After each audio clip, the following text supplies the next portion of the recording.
marriage has been codified by the Supreme Court. Every major TV network showcases gay characters, and just about every major corporation changes their logo every June to showcase the so-called Pride Month. Public schools now have transgender sex ed teachers teaching your young kids. The media is pushing the transgenderism narrative whenever they can, and Canadian kids are now at risk of being taken from their parents if their parents refuse to indulge their mental illness. It looks like that slippery slope was a bit more slippery than we thought. But this isn't even the worst of it. Back in my libertarian days, I was a firm believer in the NAP, or non-aggression principle. The NAP dictates that people should be allowed to do whatever they want, as long as that action does not aggress upon another person's liberties. This is the logic that was used on conservatives when it came to gay issues and the sexual revolution. These are just consenting adults doing what they want with each other, the left said, and conservatives fell for it. This is a free country after all, isn't it? Why can't consenting adults do what they want with each other? Well, here's why. Because it was really never all about consenting adults, and the left certainly isn't stopping there either. The sexual revolution that began with women was extended to gays, then transgenders, is now being extended to children as well. This isn't some Pizzagate-level conspiracy theory. This isn't some weird game of connect the John Podesta and Hillary Clinton dots on a corkboard. No, this is happening right in front of your eyes. The left is normalizing and endorsing the sexualization of children with the hope that sometime soon, pedophilia will be able to join the ranks of socially accepted orientations. To demonstrate just how far we are into clown world, the video I'm going to show you today wasn't obtained from some dark web file transfer or some child predator's hard drive. It was posted on Facebook by the Huffington Post with a glowing positive caption. The star of the video is an unfortunate child we have talked about before, a kid named Desmond, who is being used by his parents and our hostile media to promote incredibly sick antisocial behaviors. I'll explain more as we go along. Let's watch. I was born in Pride Month in the year 2007. Gay pride means self-expression to me. Hi, I'm Desmond is Amazing. I'm 10 years old and I'm a drag kid and I live in New York City and I am an LGBTQ activist and advocate. When I was 10 years old, I was concerned with the Cub Scout Pine Car Derby and setting new lap times in Gran Turismo 3. I certainly wasn't thinking at all about sex or sexuality, and certainly not about gay pride. That's because, of course, children are too young to be concerned with things like this. Children should not be exposed to difficult sexual questions and concepts before they're ready. In this case, before they're even biologically capable of dealing with them. What reason is there to expose young children to these sexual concepts, if not to prepare them for sexuality earlier than they're supposed to be? It's obvious that this kid is being fed his lines by some handlers, possibly his parents or media executives, and he doesn't fully grasp what it is he's talking about. I hope. Let's keep watching.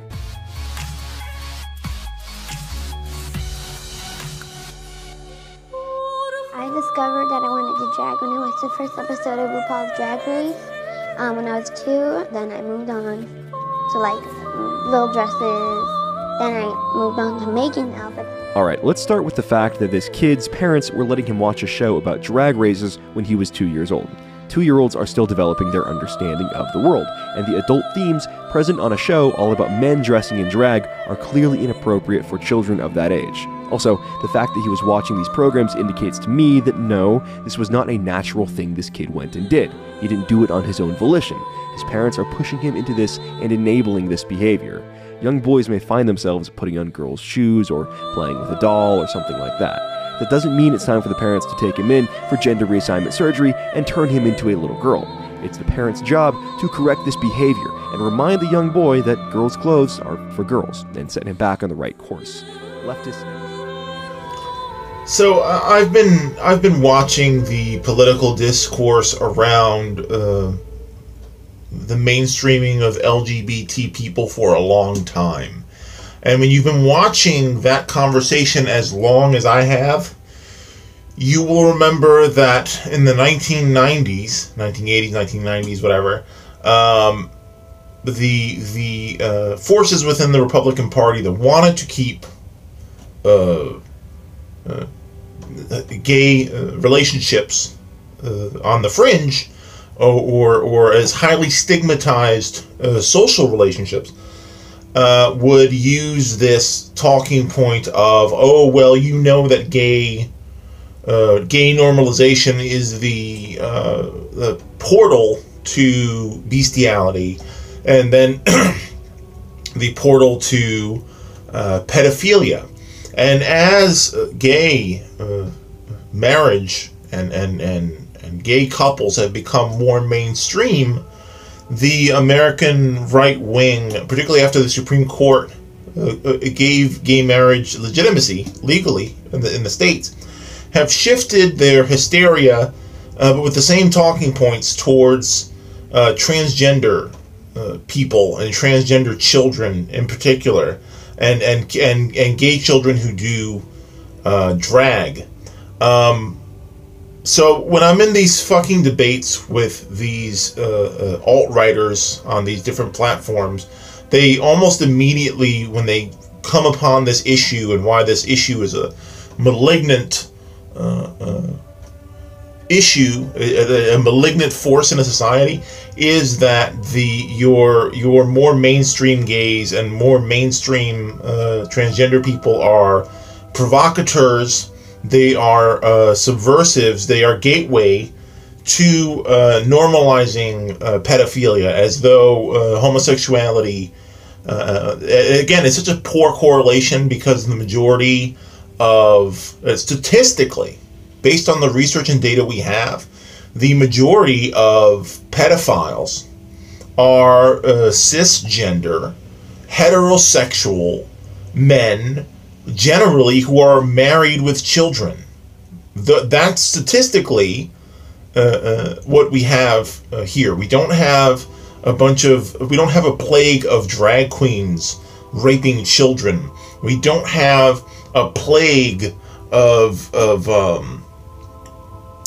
gay, self-identified gay men molesting children. Not that those statistics don't exist at all, but they are very low, and they are nowhere near as pronounced and prevalent as the cisgender heterosexual male pedophile. It's like these motherfuckers never watched To Catch a Predator. Y'all can stream To Catch a Predator right now, and you know what you're gonna see? You're going to see mostly cisgendered heterosexual men shopping for sex with children. If you're going to look at prosecutions for pedophilia, if you're going to look for cases of pedophilia on a global scale, you are going to land on the Catholic Church. And there are no transgender gay drag queen priests that I'm aware of in the Catholic Church. So on the one hand, this stuff is all a straw man, because your average person probably at this point has received so many images of LGBT people of different persuasions in the mainstream media, that in order for the right wing to create alienation, they need to start manufacturing connections between mainstream LGBT images and that movement and fringy. It's literally a constructed conspiracy theory to take something that's become relatively mainstream and go, oh no, well you don't get it. You don't understand what's underneath that. The whole point, this is all a psyop. And the intention of the psyop is to the end goal is to have adults have sex with children. Number one, because it's of course that'll never be a mainstream position. It just won't go. And then additionally, what it does is make people want to repeal rights for people that have already become commonplace, because of course the trajectory leads towards pedophilia. The alt-right loves calling their enemies pedophiles. Meanwhile, the distance between where the alt-right lives on the internet and where pedophiles live on the internet is like literally 1 degree of difference. The alt-right operates on the dark web. The alt-right frequents pedophilia-friendly message boards like 8chan. I think a lot of it is like when the conservatives, the Republicans, saw gay degeneracy everywhere, and meanwhile, every 24 hours, you got a new Republican congressman, senator, president, whatever the hell it is, exposed as being a gay, either a closeted gay man or a gay sex predator within his workplace. So a lot of the homophobia in conservative politics was just based in shame and guilt and Freudian projection. That's playing out again here. It's just been slightly rebranded to a group who is more marginalized, that's currently making a bid to become more mainstream. But mark my motherfucking words that it will come for, someone like Dave Rubin is sitting on years of LGBT mainstreaming, and looks at trans people and throws them under the bus and feeds them to the alt-right and feeds non-binary people as weirdos for the alt-right to chew up.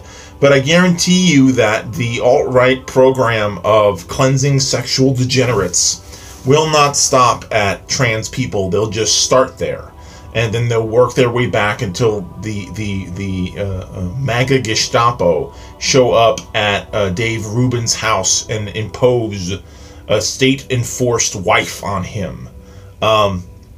So that's just a message to all the liberals who are participating in the bullying or othering or hysteria about the dangers of trans people and of trans kids. So to the subject of trans kids, I have been in relationships with trans people and feminine gay men,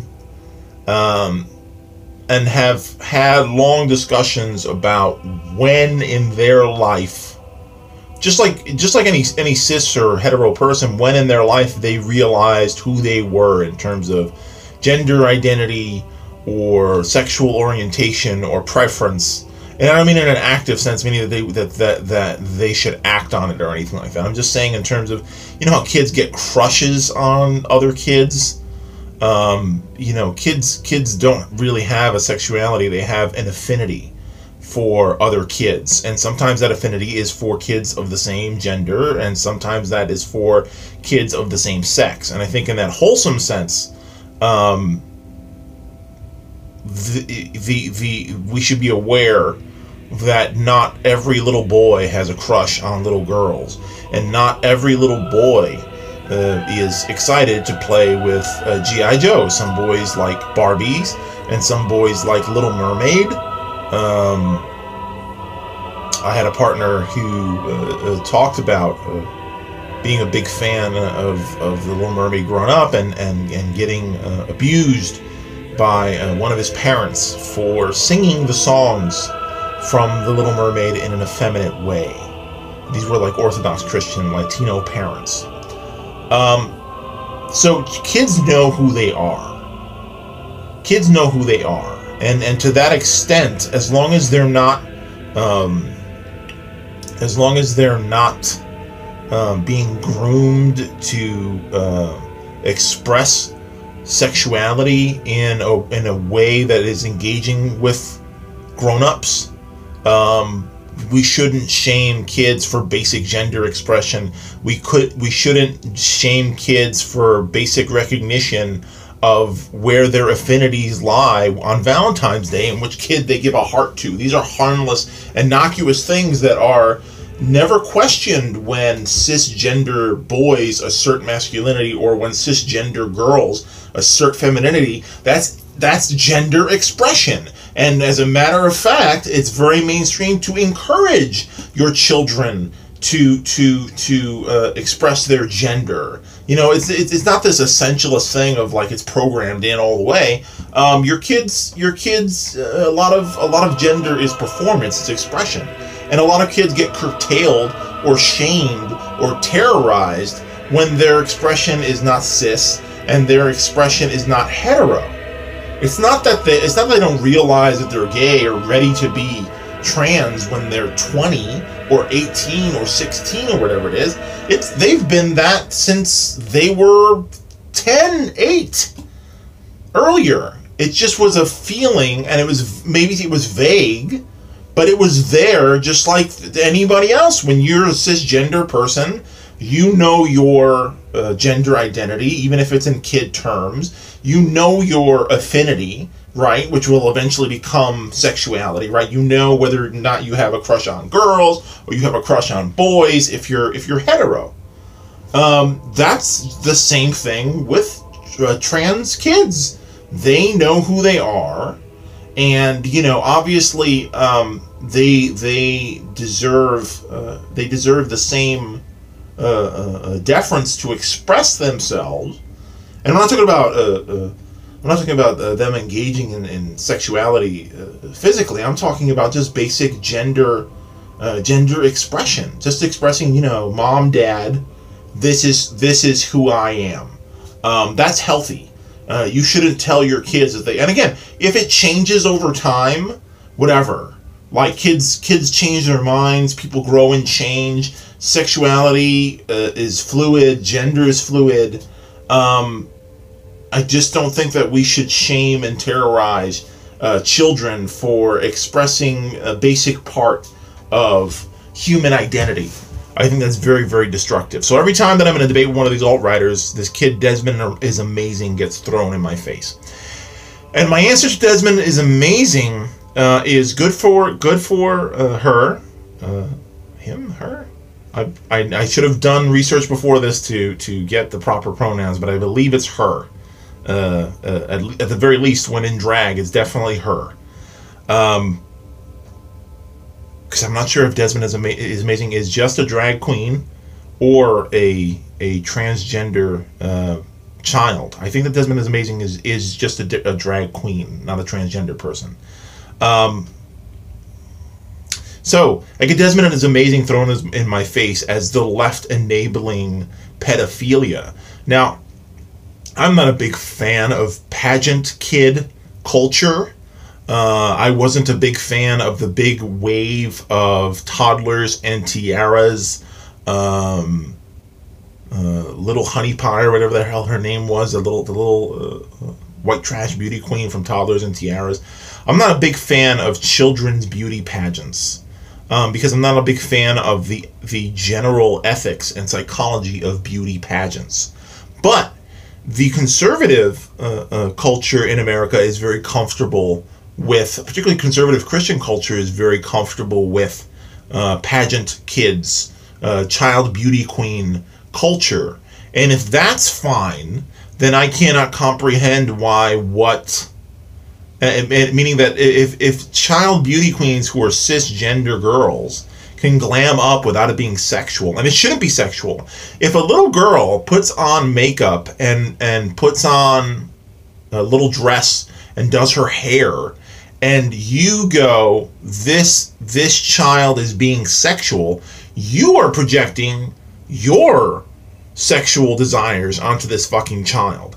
There should be no extent to which a child can glam up that all of a sudden something they're doing is presenting sexually. You know what I mean? Unless the kid dresses up in leather bondage gear, if they're wearing just standard glam stuff, like Desmond is Amazing is wearing, they're just mad about the gender of the wearer, then there should not be this hysteria about, we've been having this issue lately on YouTube with LGBT stuff being demonetized because it's like considered sexual content. And it's just like this idea of like when cisgender hetero kids express their gender identity, it's wholesome, and you buy your son a pop gun and you buy your daughter the little princess fairy dress and all the Disney stuff, and you encourage that gender expression. And it's seen as wholesome. It's not considered sexual or prematurely expressing some kind of sexuality or preparedness for sexuality. But for some reason, there's something that cis conservative people in particular look at LGBT gender expression and sexual preference and affinity expression, I guess, amongst kids, and goes, this is inherently sexual because you people can't breed. Then the only outcome of any kind of LGBT plus expression is sex. Therefore, we should keep LGBT things away from kids because kids are not ready for LGBT. But it's just, again, just dressing up and playing with makeup and role-playing gender, which is what's happening with Desmond is Amazing, and every kid role-plays gender. I fucking role-played my masculine gender when I was a fucking kid. You know, the way that masculine kids do. The same thing is happening here. Like I said, I'm not a big fan of kid pageant queens, but you know, if Honey Boo Boo Child is fine, then Desmond is Amazing is fine.